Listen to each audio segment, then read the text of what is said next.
साधु संगत जी, प्रेम से कहना धन निरंकार जी। साधु संगत जी, दासी आशा करती है कि आप सदगुरु माता जी की कृपा से सब अच्छे होंगे, सब कुशल होंगे, खुशहाल होंगे। दासी के विचार का विषय है आत्मा मंथन। सत्संग जी, दासी ने समालखा में होने वाले संत समागम को सुन रही थी। उसमें महात्मा इंद्रजीत जी का विचार चल रहा था। उसके कुछ शब्द दासी ने सुना, वो आपके बीच रखना चाहती है। सत्संग जी, एक बार महात्मा बुद्ध जी के पास एक व्यक्ति पहुंचा। महात्मा बुद्ध जी से कहा कि महात्मन, मेरे एक प्रश्न है, कुछ प्रश्न है, उसका उत्तर आप दे सकते हैं। महात्मा जी कुछ नहीं बोले। थोड़ी देर 5-6 मिनट के बाद फिर वो चरण स्पर्श करके फिर प्रश्न किया। फिर महात्मा जी नहीं बोले। इसी तरह से कई बार कहा और बताया कि मैं फला गुरु के पास से आया हूँ। उन्होंने कहा है, जाइए महात्मा जी, बुद्ध जी के आपके प्रश्नों का उत्तर है। महात्मा जी बोले, तुम्हारे प्रश्नों का उत्तर कहीं नहीं है, किसी ग्रंथ में नहीं है, दुनिया के किसी कोने में किसी के पास नहीं है, क्योंकि तुम्हारे पास प्रश्नों की श्रृंखला है। उसने कहा, मेरे पास प्रश्नों की श्रृंखला नहीं है, केवल मेरे पास एक प्रश्न है। महात्मा बुद्ध जी ने कहा, बोलिए क्या प्रश्न है। उस व्यक्ति ने कहा, ये परमात्मा ने सृष्टि बनाया। महात्मा बुद्ध जी बोले, हाँ, क्यों बनाया, कैसे बनाया, क्या कारण है। महात्मा बुद्ध जी बोले, तो मैंने पहले ही कहा, तुम्हारे पास एक प्रश्न नहीं है, तुम्हारे पास प्रश्नों की श्रृंखला है। इन प्रश्नों का उत्तर कहीं दुनिया में नहीं है। तुम्हें तो ये पूछना चाहिए कि मैं कौन हूँ, कहाँ से आया हूँ, फिर मुझे कहाँ जाना है। साथ संगति, हमें ये मंथन करना है। अगर हमें मनुष्य शरीर मिली है तो हमको ये मंथन करना है कि हम कौन हैं, कहाँ से आए हैं, कहाँ हमें जाना है।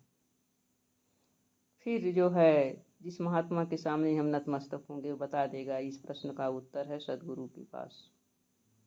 सत्संग जी, आज सदगुरु माता सुदीक्षा जी हमारे इन प्रश्नों का उत्तर दे करके हमारा जीवन खुशहाल बना रही हैं, परमात्मा का दीदार करा दे रही हैं। सत्संग जी, इसी तरह से एक बार महावीर स्वामी के पास एक व्यक्ति आया।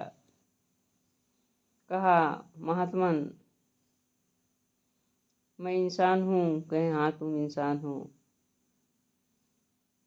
मैं कौन हूँ, इंसान हूँ तो मैं कौन हूँ।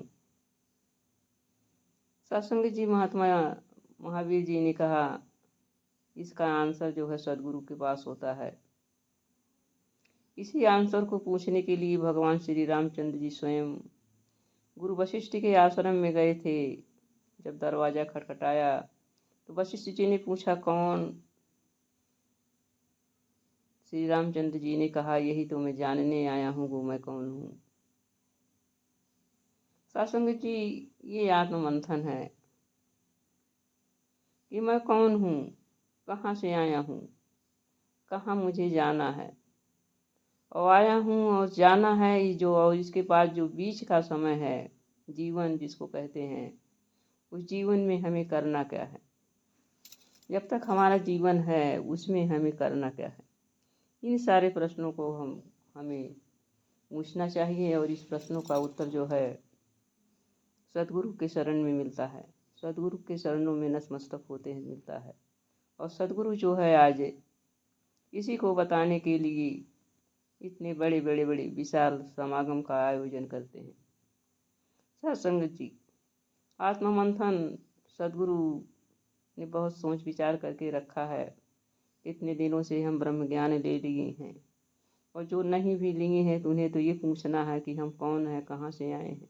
और जो ले लिए हैं उनको ये मंथन करके देखना है कि हमने किस महात्मा का दिल दुखाया, हमने किस किस से घृणा द्वेष किया, किस किस को ठेस पहुँचाया, कितने कितने गलत कार्य किए जो कि सदगुरु नहीं चाहते हैं। आदि आदि साथ संगत जी, हमें मंथन करना है। और मंथन करने के बाद फिर हमें उस व्यक्ति से क्षमा मांगनी है, उस महात्मा से क्षमा मांगनी है। एक महात्मन मुझे क्षमा कर दीजिए, आगे से कृपा कीजिए कि मेरे द्वारा ऐसी गलतियां ना हों, और मैं चाहता हूँ कि मैं ऐसी गलती ना करूँ। साथ संगत जी, ये सारे गुण अगर हमारे अंदर आ जाते हैं तो हम सदगुरु के द्वारा बख्श लिए जाते हैं। और अगर हम आत्ममंथन हर दिन हर रोज दिन भर हम कोई दुकान करते हैं, कोई व्यवसाय करते हैं, तो उसका लेखा जोखा, उसका हिसाब किताब शाम को करते हैं।